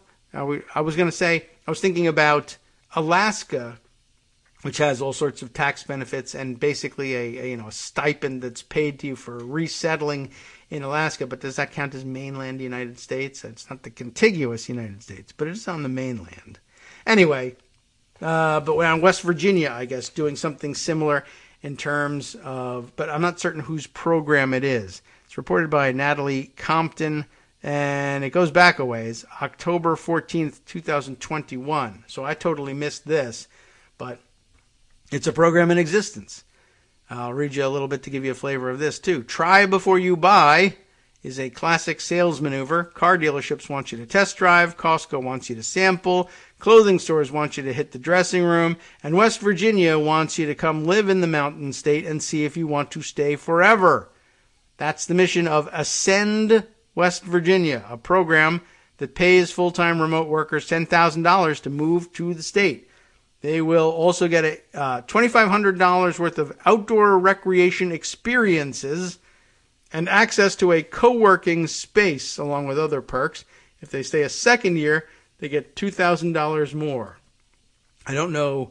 I clicked on the link to see about Ascend West Virginia, And I don't know, well, like the FAQ, tell me like whose program is this and who funds it? What is Ascend West Virginia? It's a talent attraction program for remote workers seeking a high-quality lifestyle in the mountains of West Virginia. Blah, blah, blah. The best news, you get all kinds of money, etc., etc. But it doesn't say, let's see. Are you really going to pay me $12,000 to move? Yes. What are the incentive payments? When do you get paid? Is it a lump sum? Is there a payment schedule? Are the financial incentives taxable? Yes, they are, by the way. Recipients are solely responsible for any taxes associated with payment by the Ascend West Virginia program for relocation to West Virginia. What are the incentives for joining? What exactly is remote work? How long do I have to live there? Where exactly would I be moving? There are featured cities, apparently. Let's see, but it doesn't say anywhere like who's paying this thing. When did Ascend West Virginia begin? The idea for Ascend West Virginia was born in early 2020 at the inaugural Marshall University CEO panel, just weeks before the world would face a major pandemic, inspired by the discussion between Brad D. Smith and the CEOs of Adobe and PayPal. The seed for Ascend West Virginia was planted. With a generous gift, Brad and Alice Smith created WVU's Outdoor Economic Development Collaborative, and in partnership with West Virginia Tourism, the vision came to life. The Ascend West Virginia program officially launched in April of 2021 as Ascend Morgantown opened for applicants. And how is it funded? Made possible by a generous $25 million gift from the Brad and Alice Smith, it's ALYS, Smith, founding the WVU, West Virginia University, Outdoor Economic Development Collaborative. Okay, so a private-ish program, depending on how we regard West Virginia University. Anyway, well, interesting. But it brought to mind the previous Alaska programs, this incentive program down in Puerto Rico, and reminded me, by the way, that a well-funded program, better funded than Brad and Alice Smith have done here, but I mean, they're very generous of them to do, no doubt, I guess. I don't know. It was certainly $25 million is a nice gift. I don't know whether it was a great idea or not, but whatever. But well-funded, better funded than that, it would take, and properly targeted.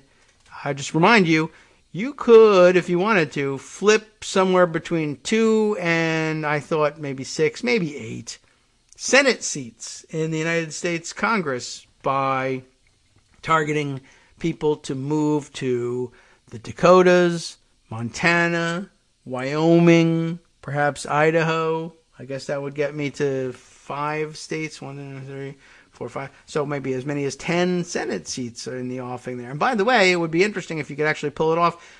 We're sitting at, 50 Senate seats now, and everybody knows you can't get anything done without 60 votes in the Senate. Well, what if you had 60 votes in the Senate? It's an interesting prospect. I mean, I guess at a larger scale, you could probably flip West Virginia too, and that wasn't their intention. Their intention was just to bring remote workers who I guess are supposed to be probably highly educated, high dollar-ish individuals, if not fabulously wealthy. If they were, they wouldn't need the $12,000. $12,000 wouldn't be enough to move them there, but then they would. But maybe that's a better program. They're more likely to see their money trickle down as they spend it locally, as opposed to, I would think, crypto bros are probably just, if you're talking about billionaires moving to Puerto Rico, and they have to buy things to keep themselves going, they're probably, importing their food or having it flown in weekly, or having Amazon, if they still live that dude bro lifestyle, they're still having, whatever, Pringles delivered to them by Amazon. So I don't know how well they're doing at trickling down the money. Maybe it's a little bit better in West Virginia. I'm wondering what people who move to West Virginia to take advantage of these kinds of things think of, things that Joe Manchin is doing as their new senator. Maybe it's something they would want to change, who represents them in the Senate. But similarly, resettling enough people with enough money in Wyoming and the Dakotas and these very low population states with plenty of room to settle. And if you're working remotely, maybe it makes a certain amount of sense to be there as opposed to anywhere else. Although Kristi Noem's likely to get you killed with the COVID. But, stay at home and wear your masks and you should be okay. Get yourselves vaccinated. There's probably plenty of vaccine to go around up there. But, yeah, it wouldn't take a great number of people compared to the number of people we have out here and the number of people living in San Francisco and casting the same vote over and over again for their representation. Do it from Montana, North Dakota, South Dakota, Idaho, Wyoming, flip them blue, and boom, you got your 60 seats. Now, you'd have to win both races in 5 states, but, move enough people and it's not really the right people, and it's not really in doubt. It's something we've discussed in the past, too. I don't know. It's just evil enough that it might work. It's so crazy, it just might work. The Republicans would try to do it. You should, too. It would be something if, those are 10 Senate seats there, locked up with nobody to claim them. So send Democrats and see what you can do. Something to think about. Anyway, let's see, a few more minutes here to get to, probably the 80 or 90 other things that I thought that we probably should have gotten to over the last hour or so and didn't. Justice will probably pull our bacon out of the fire later on. Oh, you know what? Here's a good one. Let's throw this one in here too, because I liked the fact that it worked its way up the chain so quickly, and it goes along with this evil plot to take over the Senate and get a filibuster-proof majority by moving people to the sparsely populated states of the Upper Plains. Capital alert here from the Sacramento Bee. Gavin Newsom calls for a bill modeled on Texas's abortion ban to crack down on gun manufacturers. The idea here being, the Supreme Court seems content with the idea somehow of allowing Texas to shield its liability for its abortion law by leaving the enforcement in the hands of vigilantes who can collect $10,000 bonuses for turning people in for getting abortions.